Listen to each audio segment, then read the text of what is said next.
Rasmussen is the go-to polling. You say in your bio, people are biased, polls shouldn't be. And there's this may shock some folks, but polls are about as biased as the rest of the news media. Is that true?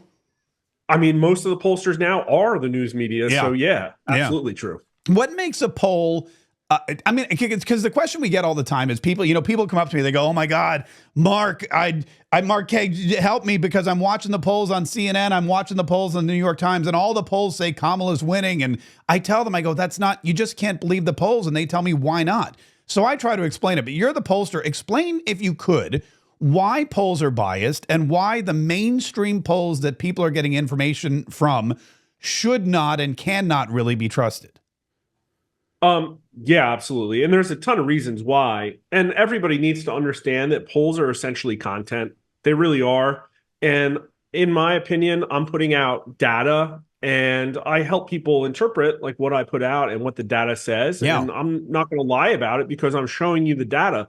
But what happens generally in the mainstream media news, and most of them have brought polling in-house or they've partnered up with colleges or whatever, is that pollster reports up to the editorial board and might not even be the one writing the type up of the story about what the polls really say. And so automatically just there, you get a layer of cherry picking and narrative forming that goes on from the managerial aspect. But then it's like this more insidious thing that's tougher to root out, which is that some people just have confirmation bias. And it's really hard to have the integrity to avoid that. And I find myself battling with it all the time, as anybody who has integrity would. I'm always concerned that I'm not manipulating the data or misrepresenting what the numbers say. But just to give you an example, if you work for the New York Times and you're a pollster and you vote and everybody in your company donates to Democrats 95 to 5%, and you get a result back and you say, well, this doesn't match my worldview. It kind of shocks me that Trump is doing as well as he is with 18 to 39-year-olds. Right. Maybe you go in and you say, oh, well, maybe the electorate we have isn't quite right. And maybe there will be a little bit less of the youth vote turnout. Or maybe we have a few data outliers here.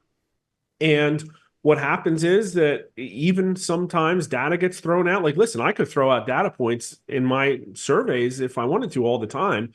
And recently I've been having to because the online data is messy. Yeah. But what I don't do is say, okay, I threw 5 out. What does it do to the results? I threw another 5 out. What does it do to the results? Right. I think that kind of stuff happens. And luckily, most pollsters put out crosstabs and you can look at and interpret them and find little nuggets that explain to you, oh, I'm really upset that this poll has Harris +3. But when you look into it, you're like, oh, well, they're oversampling 2020 Biden supporters by 6 points. Right. Duh, like that's why. And you brought up another really good point, because a lot of these media agencies, especially, they partner with universities. And what we know universally about the world of academia is, I mean, it is almost across the board with the exception of like 5 universities I can name, that is they're all liberal institutions, liberal run institutions. Yeah, absolutely. I mean, their staff, the people literally programming and conducting the surveys are like students and interns and stuff like that. And I don't know the story about every single one of these people looking at the Real Clear Politics aggregate. But, Reuters Ipsos, they partnered with the Ipsos panel, which is a proprietary panel. It's only got 60,000 Americans. And it's been proven over time to be leftward leaning. Yahoo News is a left-leaning tech company. New York Times partners with Siena College. Emerson, I think, is a college. Marist is NPR, right? And then you see people say, oh, well, like Fox News and New York Post, their results look kind of leftward leaning than I would expect as well. But the problem is that they picked a vendor to do their polling, and that person basically just gives them numbers and they run with it. But I think what makes us unique is we are a small, lean shop, but we're doing all our own field work. Like we're not outsourcing this stuff. And so you're getting like basically the straight through most this is the purest, rawest form of polling feed that you can get. We're high volume too. We put out more numbers than anybody. You're doing it all the time. We get Rasmussen updates all the time, and they're really great. And the other thing that people always say to me is they go, I'm 80 years old and I've never once been contacted by a pollster. So the big question is, who actually are these people that the pollsters are calling? How are they contacting them? You know, are they mostly Democrat? Are they oversampled Democrat? I mean, because a lot of Republicans that listen to the show or conservatives that we talk to say, I've never been polled. So here's two troubling facts. One is that polling is getting harder by the year, and you're likely never going to be polled. And I can get into that. And the other is there will always be polling. I think those are two realities. You know, it used to be a lot easier when everybody had a landline and the spam wasn't ubiquitous. People would pick up the phone and respond. That's not the case anymore. And so everybody's got to figure out where to get data from, and it's become more fragmented. And on the average, I think your average pollster might only be reaching, you know, 200,000 people in the country, maybe max. We think we're reaching well over 1 million. And I think that that means we're still getting a pretty good representative sample, but half our polling does still come from landline phones. There's 90 million of them out there, and I have 400,000 names of people who love to answer our surveys. You know, problem is they're almost all over 50, but over half the electorate is over 52. So it kind of works out. And then for the other half, we're going to online panels. And these are like a burgeoning part of the space. Anybody here could go out today and join an online panel. And where we shop our data from is through one of the major data aggregators. So there's like essentially a marketplace of people who will anonymously answer these polls. So if you went and like did Metro Opinion or SurveyMo or one of these panels, you can literally sit at home in your socks and earn money answering polls. And, you know, the problem is that those people don't necessarily represent the electorate. They're answering polls for money. They might lie about all kinds of stuff. Imagine and that. People do lie on polls, but it's like over time, you do an election, see how you do, adjust something. Do another election, see how you do, adjust something. Which is why I think we also have an advantage, because we're just continuously polling. Everybody else is, you know, pokes their head out of the hole every 4 years. September and polls 2 or 3 times and disappears for 4 years. All right, so let's talk about the polls, because yesterday, right before I went to bed, I saw there was big news from Wisconsin. A couple of the poly market averages and the betting markets, which are different than polls, which we've talked about. They have Donald Trump leading now in Wisconsin. So some of them have him leading in Michigan. What is it that your numbers, what are you seeing over at Rasmussen as far as where we stand, especially with the swing states? Yeah, give me the screen. Here's exactly what's going on. Because I predicted this a long time ago. Okay. And essentially, what you're seeing now in the news is all of this sudden realization that Kamala Harris is losing. And the truth is that if you look at Real Clear Politics, and this is literally a straight average of a selection of major polls, you can see everything's blue there. So somebody looking here might be like, oh, that's kind of rough.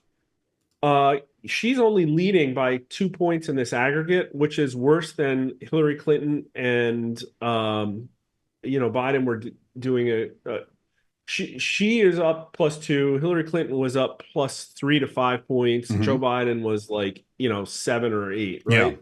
So she's doing worse than them, but the race has been locked in at 2 points for almost 2 months. And so I saw this coming, and my numbers, we just put them out again today, are +2. Trump's been at +2 for 5 weeks in a row now. And everybody, the most like blatantly left-leaning organizations like Morning Consult and Reuters Ipsos, and, the biggest numbers you're seeing here are like Harris +4, Harris +5. 4 years ago, there were people with Harris +13. So, but my point is that she's been doing worse at any point in time, and I've been stuck at +2 the whole time. And so, in my opinion, that shows that Donald Trump might even win the national popular vote. And wait, what? Hold on. You just said Donald Trump may win the national popular vote? Yeah, and I've been saying it for 6 weeks. Wow. Because look at my numbers here. The red keeps popping up every week after week, +2, but the thing is that you had other pollsters come out and agreeing with me. New York Times Siena here had Trump +1. Atlas Intel did really good last time around. They have Trump +3. New York Times Siena tie. Quinnipiac tie. Listen, the national popular vote tie means Trump is going to sweep battleground states pretty much. 100%. So the polling, and you don't even have to look at the national numbers. You can just go and look at Pennsylvania, and anybody who's been through a cycle or two knows that this is horrible. There's no chance for her here. because Trump is tied in the aggregate, but it's the aggregates being pulled left by like this Bloomberg Morning Consult flyer. And everybody knows the polling industry time after time has a leftward bias. Yeah. So look, 4 years ago, Biden was leading by 7 in Pennsylvania. He won by barely over a point. So there's a 6-point polling miss. And Hillary Clinton 8 years ago was up 9 points in the polls. And she lost Pennsylvania. Yeah. So if there is any polling, and again, if this isn't recent, like look at this. Yeah. For the entire, since August, since the middle of August, since the DNC, Pennsylvania has been deadlocked, which means anybody who looks at this can say Harris is absolutely losing. But the thing is that hasn't gotten into the media because the media is trying to drag her over the finish line, and they need the narrative. They market with fear of missing out. They market on like vibes. They need that vibe that she's the winner to try and get her over the hump. And all of a sudden this week, what you're witnessing is the wheels fall off and they realize they can't. So now, yeah. Oh, no, go ahead. What you were saying? Oh, I'm just saying anybody with a shred of credibility, right? Very few of those starting around. to prepare. Yeah, very few. But Yeah. like CNN, you're starting to see them prepare their viewers. Cenk Uygur's out there, sort of coming to the realization, and bit by bit, you're going to see this leak out there. Mark Halperin's telling everybody, and people are fighting him on Twitter. I saw the Raging Cajun the other day was screaming and yelling about how this is going to be a problem now, and he's scared. James Carville. Oh, really? Yeah, James Carville said I missed that. He was all hype on Kamala, and he said Trump doesn't have a chance 2 weeks ago. This morning, he's scared. So you're right. They're starting to prepare for what seems like the inevitable. So just to put it in perspective, in Pennsylvania, which we've been saying, if it's tied, that is a massive Donald Trump victory because there's a 6 or 7% difference, right? Yeah, maybe it's only 2 or 3 points, but that means Trump's going to take Pennsylvania by 2.5, right? So, which would be bigger than his margin in 2016. And again, like a lot can happen. I think there's a case to be made, like in both situations. There's she does have a chance to win Pennsylvania. It absolutely can happen. Stuff happens with the mail-in ballots, or maybe everybody just totally missed. And there's, I think the more likely is that the Democrats get demoralized and don't show up, and Trump far exceeds the polling. I think that's by far the most likely case. But again, let me tell you, like, he's that Raging Cajun guy. He's been around a long time. Oh yeah, he's been through many of these. Look at this again. The polling in Pennsylvania did not change in the last 2 weeks. Right. Nothing is moving the needle. Did not change. Yeah. So why all of a sudden did the hype die? And I think it's because there was some signal, and maybe it was the Rust Belt Democrat Senate candidates leaking their internal polling that shows Harris down big. And that would be polling even to the right of mine. And I've been telling everybody that Trump is probably going to outperform my swing state polling. So, it was so predictable. Yeah. Let's ask about that too. What is the difference between the internal polling and the external polling? Because the internal polling for the candidates is really the ones that they set their watch by. And the internal polling for Kamala Harris and the Democrats shows panic, and that's why she's off doing Colbert, and she's off doing Howard Stern, and she's off doing The View. How do those differentiate from what you and the other pollsters are doing? I mean, I could do internal polling for somebody. Yeah. And it would just be private, and they pay me, and I give them the polls because they want to know what the real answer is. And when I get sponsored and put a public poll out, or when I poll every day, I also want to tell people what the real answer is. Right. If you hear something like, well, the internal polling doesn't match the public polling, that just means that the public polling is propaganda. That's all it means. Okay, good. Because nobody's going to pay somebody to lie to them. Yeah. That's it. It's literally it. And I was expecting that headline to come out, and it came out like 3 or 4 weeks ago, I think, was when Alyssa Slotkin came out. That's right. Yeah, in Michigan. That was the biggest one there. It blew my mind that she actually did that. But I mean, it tells you that they're afraid. And even in my polling, I showed her up. So again, if the final results look like they're going to be to the right of Rasmussen Reports, the industry has a problem. All right. Mark Mitchell from Rasmussen Reports, head pollster. Thank you so much for your time. This has been eye-opening and enlightening, and I know a lot of people I know a lot of people are always concerned with the polls, even though, like you said, sometimes everybody could miss. Sometimes they're even, they're even better than you think. Well, explain real quick, though, again, with these poly markets and these betting markets, how are those different than polling? So that's literally a trading market. Yeah. You can go in and buy what you think is going to be the outcome and make money. So right now, if you think the poly market national popular vote, I think has Trump up maybe 6 or 8 points. Something like that today. Yep. If you think Harris is going to win, you could go buy Harris, yes, and maybe make a ton of money when she wins. But right now, on average, people betting do not think that's the case. But what's been crazy is, and I love the poly market guide. The site looks great. Yeah. It's got clean presentation. It's presented more like a marketplace than Predicted and some of the other names were. And they don't control those markets. They just run them. What does control the markets? What are they getting those numbers from? Is it polls or is it other stuff? No. People, it's literally, they're trading. Like, I see. That is the fair market price. So it's consumer confidence, basically. Yeah. I mean, I'll just bring it up quick. But the point is that anybody here can get a VPN and sign up for this and make money. And when you swing the market. So again, what was happening here is that I showed you the polling looks horrible for Harris for the last month and a half, 2 months. Yeah. But for the last, month and change on the poly market, it's been really tied. Like Harris was up a little bit after her debate. Sure. And it's been back and forth. But all of a sudden, after that, can I zoom in? All of a sudden, after that vice presidential debate, this market like blew out. And it was breathtaking. It all happened in one night. Yeah, look at that. And what that means is I think there was a flood of trading activity, and whatever whale that was keeping the market at a certain price just couldn't do it anymore. Wow. I wonder if it's not literally like Act Blue or somebody with some Soros bucks. They're given, $5 million and say, like, keep that market as tight as you can. Oh, yeah. I didn't even think about that. If you can manipulate it with money, sure. All you need is one big blue whale and you're good to go. Yeah, and if, somebody wants to do the work, you can actually even like look at the activity here. I don't know if you can export it. The trading activities in here, though, you can actually watch in real time. I don't know where the link is. It's here somewhere. That's all right. You can watch the big trades and filter by the large ones and see when people are coming in and coming out. Somebody could probably track that over time.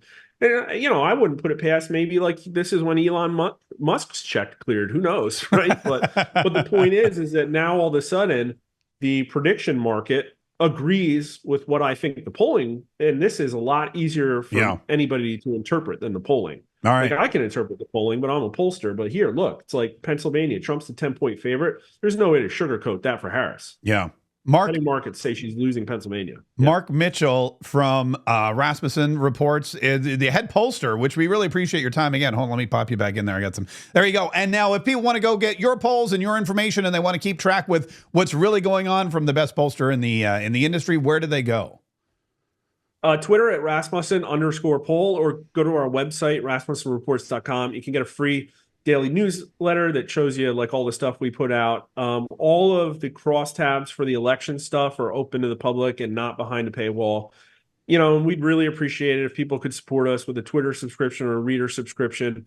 We're funded by advertising and subscription revenue, not like, Rupert Murdoch bucks or something like that. So really appreciate any help people can give. Rasmussen. Rasmussen. Mark, thanks so much for the time. I really appreciate it. I'll tell you what, I have that James Carville clip, by the way. I have that James Carville clip, and I'm going to play it for you in just a minute. But the reason that this election is so important, and really any election is so important, is because everybody needs to concentrate on themselves and making themselves the best possible person they could be. And speaking of advertiser bucks and subscriber bucks and being a small outfit, we here are also a small outfit, and that's why we're so excited when we get the help and support, not just of you, the viewers and the listeners and people who are subscribing and throwing us super chats, but when we get, noticed by some bigwigs in the industry like Chuck Norris. And Chuck Norris is not just an American icon, but somebody who has those great conservative values that we love. He's also a capitalist, and I'm a big capitalist, and so I always like to be in a position where we can support each other. And Chuck Norris has become a supporter of this show. He has a brand new video that he put out because Chuck Norris has created and developed and investigated his health, and he's pinpointed 3 things that sabotage our body as we age. And look at him. He's been able to figure out with just one small change how to counteract all of those things. And now this dude is 84 years old. He's 84 years old, and he is stronger, and he can work out longer. He has plenty of energy. He's smiling. There's his wife. His wife feels 10 years younger as well because she made the same single change that Chuck Norris did, and now they're leaner. They have energy all day long. And so Chuck did this video that you can go watch after the show. It's at chuckdefense.com/MK. chuckdefense.com/MK. And I put a link to this video in the bio. In the description, so you can go watch it later on. It's his method. It shows you the 3 things that sabotage our bodies as we age, and the one thing he discovered could dramatically change his health, and most importantly, can dramatically change your health as well. chuckdefense.com/MK. And we appreciate all the help from Chuck Norris as well. All right, let's get to this clip from James Carville. James Carville, the Ragin' Cajun. And let me show you on Breitbart here. Breitbart has shown, Breitbart has this article. Here it is. Carville, I'm scared to death about the election. Harris needs to be much more aggressive. And it goes through, and he's talking with Ari Melber. And let me just play you the clip, because this shows you exactly James Carville, while he's a terrible, horrible, no good, very bad socialist, he's also kind of not an idiot. And he knows when things are going badly, and he knows when it's time to take your foot off the brake and slam down on the gas. He's worked with Clinton, he's worked with Obama, he's worked with countless Democrats. And listen to what he told Ari Melber. The only thing I feel is the election's coming November 5th. And I'm scared to death, and I'll get a time to, obviously. You're not in a reflective mood. Not in a particular reflective mood right now. I'm very, very concerned and very What does scared. Harris need to do with the month left? All right, 7 months left. Let's start. We got 26 days. Yep. Today is gone. You're going to lose 4th of the hurricane. Just subtract that. We're going to get blank. You're not going to be able to get much out for the next 4 days. So, and everything kind of shuts down the Saturday before the election. So you're really probably under 20 days that you have to really get a message out. They need to be sharp. They need to be aggressive. They need to stop answering questions and start asking questions. They're doing all this and sitting down with 60 Minutes and sitting down with Colbert and sitting down with... No matter what, if I come on your show, you're going to ask me the question. That's true. If I have a press conference, I get to ask the question. You'd like to see her do more press conferences? I'd like for her to put more things in play. Like where she's out driving it. Out saying, what is J.D. Vance talking about that Trump saved Obamacare, tried to destroy it at every point? I would put President Obama out to make that. He's only got a 92% approval with Democrats. He only is the father of 23 million people having insurance. I would have President Clinton going on these local TV stations talking about how tariffs are going to destroy the economy of Wisconsin or Michigan or anywhere else, because they have never worked. But we're just letting that go. And I think she and the whole campaign needs to be much more aggressive and much less passive than they are. The problem he started with was he said they need to be sharp. And there's nobody duller than Kamala Harris and Tampon Tim Walz. Putting Barack Obama out there with a 92% approval rating would be a great idea if Barack Obama wanted to be part of this sinking ship known as the Kamala Harris campaign. And I just don't think Barack Obama wants that. Barack Obama, also a politically savvy man. And if he has this high approval rating, he's not going to go spend it or spoil it or ruin it on a candidate like Kamala Harris. I imagine with 20 days left in this election, Barack Obama has already probably taken a look at the landscape and thought, you know what? I feel like we're going to lose it this time around. It's only 4 years. In 4 years, we'll groom somebody else, somebody that I choose, not somebody that bumbling Joe Biden chooses out of spite. We'll pick somebody who's not a doddering idiot, somebody who didn't have to dip out of the first presidential campaign she ever ran because nobody liked her, nobody voted for her, nobody donated to her campaign. We'll find a candidate, we'll groom them, and I will sit back and I will not do a lot this time. Yes, he's going to Pennsylvania to do a rally. I get that. But I think that Barack Obama knows that this is a lost cause. And as we get closer and closer to Election Day, as we look closer and closer at those polls, you're going to see prominent Democrats doing exactly what Mark Mitchell just said. They are going to start distancing themselves, and they're going to start preparing people for the loss. They're going to prepare their audience for the loss. They're going to say, look, we are now in We are not in search and rescue mode. Okay, we're going to be in recovery mode. We're searching for a campaign. We're trying to rescue this campaign. We're trying to come up with questions. We're trying to get out there. We're trying to be aggressive. Search and rescue is over for Kamala Harris's 2024 presidential campaign. You've only got 20 days. You're now in a recovery mode. And that means that they're going to be trying to recover whatever pieces they can, look at their strongholds, try to find the candidate that's going to help them win the next time around. And that's who they're going to have to go with. And it could be Gavin Newsom. It could be, I don't know. I'm sure I don't look out at the Democrat Party and go, wow, there's a lot of superstars there.